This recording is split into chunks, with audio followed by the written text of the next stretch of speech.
کہ جب شیخ شعراوی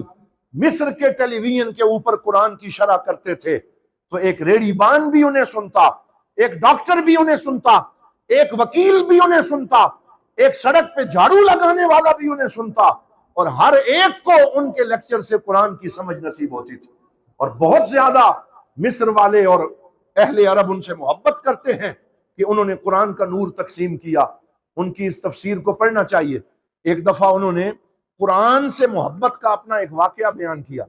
کہ قرآن ایسے لوگوں کی رہنمائی بھی کرتا ہے جو کسی کالج میں نہیں پڑھے، کسی یونیورسٹی میں نہیں گئے، انہوں نے بار بار قرآن کو پڑھا اور ان کا دل اتنا منور ہو گیا کہ ان کو وہ نقطے بھی عطا کر دیے جاتے ہیں جو نقطے پڑھے لکھوں کو نصیب نہیں ہوتے۔ یہی سرکار دو عالم صلی اللہ علیہ وسلم کے امی ہونے کا معنی ہے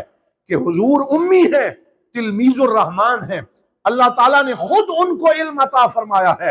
اور یہ سرکار دو عالم کی شان امیت ہے۔ فرمایا کہ وَلَقَدْ آتَيْنَاكَ، ہم نے آپ کو سارا علم عطا کیا، وَعَلَّمَكَ مَا لَمْ تَكُنْ تَعْلَمْ وَكَانَ فَضْلُ اللَّهِ عَلَيْكَ عَظِيمًا۔ شیخ شعراوی فرماتے ہیں ایک دفعہ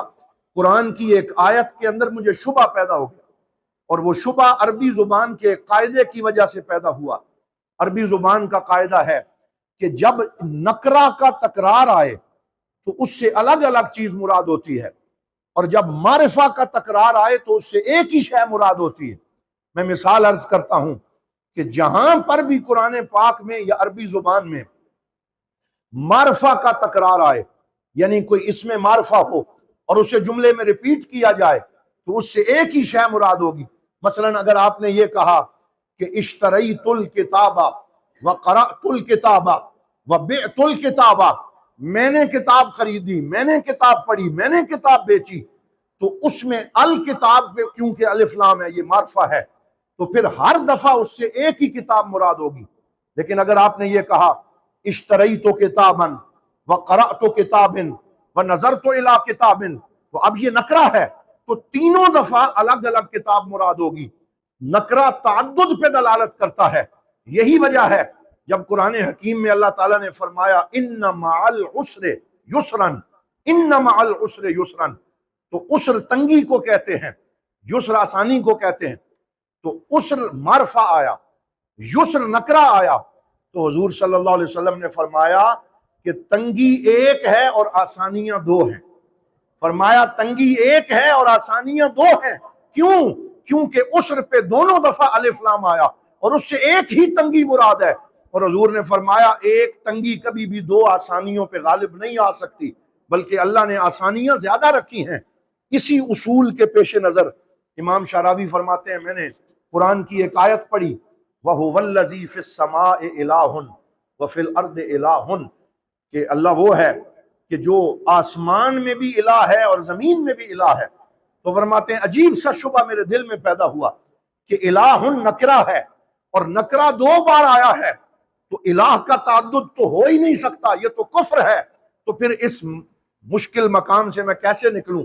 کہ الہ نکرہ دو دفعہ آیا تو الگ الگ الہ تو نہیں ہو سکتا، زمین اور آسمان میں الگ الگ خدا تو نہیں ہو سکتا۔ میں کئی دن اس پہ سوچتا رہا لیکن میرے دل پہ اس قاعدے کا پرت کھل نہیں رہا تھا۔ تو وہ لوگ جو گرامر کے اوپر قرآن کو پرکھنے کی آج کوشش کر رہے ہیں، یہ ان کے لیے میسج ہے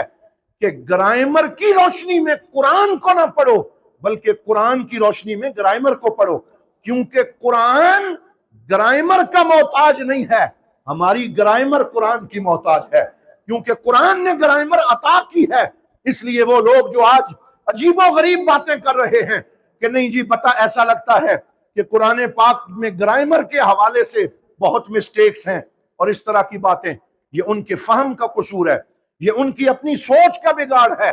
ورنہ قرآن گرامر کا محتاج نہیں ہے بلکہ گرامر اور قواعد قرآن کے محتاج ہیں۔ تو کہتے ہیں جب یہ بات میرے ذہن میں آ گئی کہ نکرہ دو دفعہ آیا ہے اور الہن کا لفظ آیا ہے تو اس کا کیا معنی ہوگا؟ کہتے ہیں میں تنتا گیا۔ تنتا مصر کا ایک گاؤں ہے جہاں سیدی احمد البدوی رحمت اللہ تعالی علیہ جو بہت بڑے اللہ کے ولی تھے، ان کا مزار پر انوار ہے۔ میں سیدی احمد البدوی کے مزار پہ بیٹھا، وہاں مجھے دو بڑے عالم ملے جن کے ایک کا نام امام ابو العینین تھا، دوسرے بھی مصر کے بہت بڑے عالم تھے، ہم تینوں سر جوڑ کے بیٹھ گئے کہ یہاں نکرہ 2 دفعہ آیا ہے اور یہاں پہ اس معنی کو صحیح کیسے کیا جائے، اللہ تو ایک ہے اور الہن کا لفظ 2 دفعہ آیا ہے، معنی کیسے کریں؟ تو کہتے ہیں گھنٹہ بھر ہم بیٹھے رہے، ہمیں قواعد کی روشنی میں تو کچھ سمجھ نہیں آ رہی تھی، پھر ہم نے عصر کی نماز ادا کی، پھر آ کے سر جوڑ کے بیٹھ گئے، تو اتنے میں لاٹھی ٹیکتا ہوا ایک مجذوب ہمارے کمرے میں آیا، جو بابا ہے، جس نے کوئی کتاب نہیں پڑھی، جو کسی مدرسے میں نہیں گیا، اور وہ مصری عامیہ زبان میں ہمیں کہنے لگا یا علماء کہ اپنے آپ کو بڑے علماء سمجھنے والوں، تم کتنی دیر سے ایک آیت میں غور کر رہے ہو اور غلط سمت پہ جا رہے ہو، ذرا اسم موصول کو دیکھو۔ کہا ذرا اسم موصول کو دیکھو، تو جب ہم نے اس کی یہ بات سنی اور غور کیا، وَهُوَ الَّذِي فِي السَّمَاءِ إِلَٰهٌ وَفِي الْأَرْضِ إِلَٰهٌ، تو جب پیچھے اسم موصول آ گیا تو اب دونوں دفعہ نکرہ اسی اسم موصول سے اٹیچ ہوگا، اور معنی یہ بنے گا کہ اللہ وہ ہے جس کی خدائی زمین پہ بھی ہے اور اللہ وہ ہے جس کی خدائی آسمان پہ بھی ہے۔ تو کہتے ہیں جب ہم نے اس کی یہ بات سنی، پھر ہم اسے ڈھونڈتے رہے، وہ یہ بات کر کے ہمیں چلا گیا، اور ہمیں سمجھ نہ آئی کہ پڑھے لکھوں کو یہ بات سمجھ نہ آ سکی، اور ایک لاٹھی ٹیکتا ہوا مجذوب ہمیں قرآن کا یہ نقطہ سمجھا گیا۔ تو قرآن میں یہ جامعیت ہے کہ قرآن اپنے پڑھنے والوں کو نور عطا فرماتا ہے، یخرج الناس من الظلمات الی النور، یہ اس قرآن کی شان ہے۔